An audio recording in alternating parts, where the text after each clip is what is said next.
आज चाहिँ म मेरो केटाहरूलाई इन्डोनेसिया छोड्न जाँदैछु। केटा हो गाडीमा अब चढ्न आँटे भनेर देखाउन आँटेको छ। ल भित्र छिरौँ, भित्र छिरे सिट बेल्ट बाने ल लाग्दिउँ भनेर लाग्दिसकेको छौँ। हामी चाहिँ यो मेरो घर हो, देख्न सक्नुहुन्छ। अब यहाँ हेन्सी थोपडा देख्नुहुन्छ, चमक हेर न, आम्मामा करोडको फेस छ। लिम्बे साथीलाई हामीले पिकअप गरिसकेको छौँ। लिम्बे साथी फर्स्ट टाइम गाडी चढेको, ढोका कसरी लगाउने भनेर एकदमै आँतिरहेको देख्न सक्छौँ हामी। ठिकै छ, साथीलाई मैले सिकाइसकेको छु ढोका कसरी लगाउने भनेर। लिम्बे साथीलाई अलिकति हल्का स्पिड कुदाइदिएको, आम्मामा खुसी भएर ऊ फर्स्ट टाइम गाडी चढेको, यार साथी कति मजा आयो, 1 करोडको गाडी भन्दैछ है। ठिकै छ, अब हामी चाहिँ सनन लिम्बे साथी पनि खुसी भइरहेको थियो। ल लिम्बे साथीको लागि भयो भने हल्का कुदाइदिउँ। हामी सुरुमा बुट क्याम्प जाउँ भनेर हामी चाहिँ अब बुट क्याम्पतिर लाग्यौँ। बुट क्याम्पमा पार्किङ नभएको कारणले गर्दाखेरि रोडमै पार्किङ गऱ्यौँ। यहाँ ट्रक सर्क छिर्छ कि छिर्दैन भनेर बाटो चेक गर्दैछौँ। किन हामीले त्यहाँ रोक्यौँ भन्दाखेरि यत्रो खाल्टो देख्न सक्नुहुन्छ। यो खाल्टोको कारणले गर्दाखेरि हामीले बाटोमै राखेर हामी अब भित्र छिर्दैछौँ, बुट क्याम्पतिर जाँदैछौँ। यत्रो खाल्टोमा त कहाँ छिर्छ त गाडी भनेर हामीले बाटोमै राख्यौँ। ठिकै गऱ्यौँ जस्तो लाग्यो। त्यस पछाडि हामी पुग्यौँ बुट क्याम्पमा जिगल भाइलाई देख्न सकिन्छ। लिम्बेले हैटेको बुबु छाम्यो।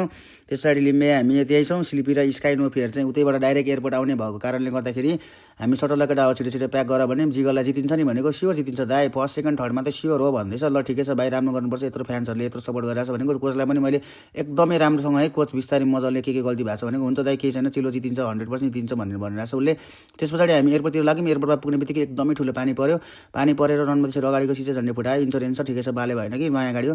त्यस पछाडि पानी परेर बाहिर निक्लिन नसकेर हामी भित्रै बसेर केटाहरूलाई फोन गऱ्यौँ, के गरौँ केटा हो, माथि आम के गरौँ कि कसो गरौँ। पानी परेर लास्ट झ्याउ भयो क्या आज।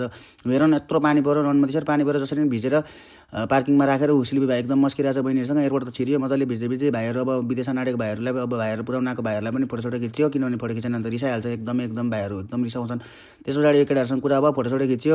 योपालि मजाले फोटो खिच्न पाइएन, झन्डा बोकेर, किन भन्दाखेरि पानी परिरहेको थियो उतापट्टि एकदम भिजिन्थ्यो। त्यही भएर यहाँ टिनको तलपट्टि बसेर खिच्यौँ। यसरी नर्मल्ली अब ठिक छ, अब अर्कोचोटि राम्रोसँग खिचौँला भनेर कोच बोलायो, सबैजना खिच्यो। अब जाने बेलामा एकदमै सेन्टी भएर अँगालो मारेर अब केटाहरूलाई जादु कि झप्पी भन्छ यसलाई चाहिँ, मेरो यो अँगालोले गर्दाखेरि अस्तिको पालि सेकेन्ड आएको थियो, योपालि फर्स्ट आउँछ कि भनेर केटाहरू अँगालो मारे। स्काई भाइ एकदमै भावुक भइरहेछ, रुइरहेछ भाइ, मलाई छोडेर जाँदाखेरि म पनि रुएँ है एकछिन।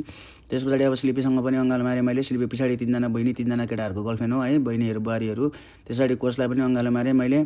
कोचलाई अँगालो मारिसके पछाडि अब नोफेयरलाई माने हैटेमा मलाई यहाँ पनि अँगालो मार्न फिट प्लेयर भाइ 5चोटिमा अँगालो मार्न सुरुमा यहाँ त अँगालो सुरु भएर भन्दैछ भाइ। लु हामी रुई मेकरकासँग लिम्बेलाई पनि अँगालो मारेको थिएँ, यो मुजी त जाँदैन हामीसँग घर जाने हो भनेर गरिनँ। त्यस पछाडि निन्जासँग गरियो।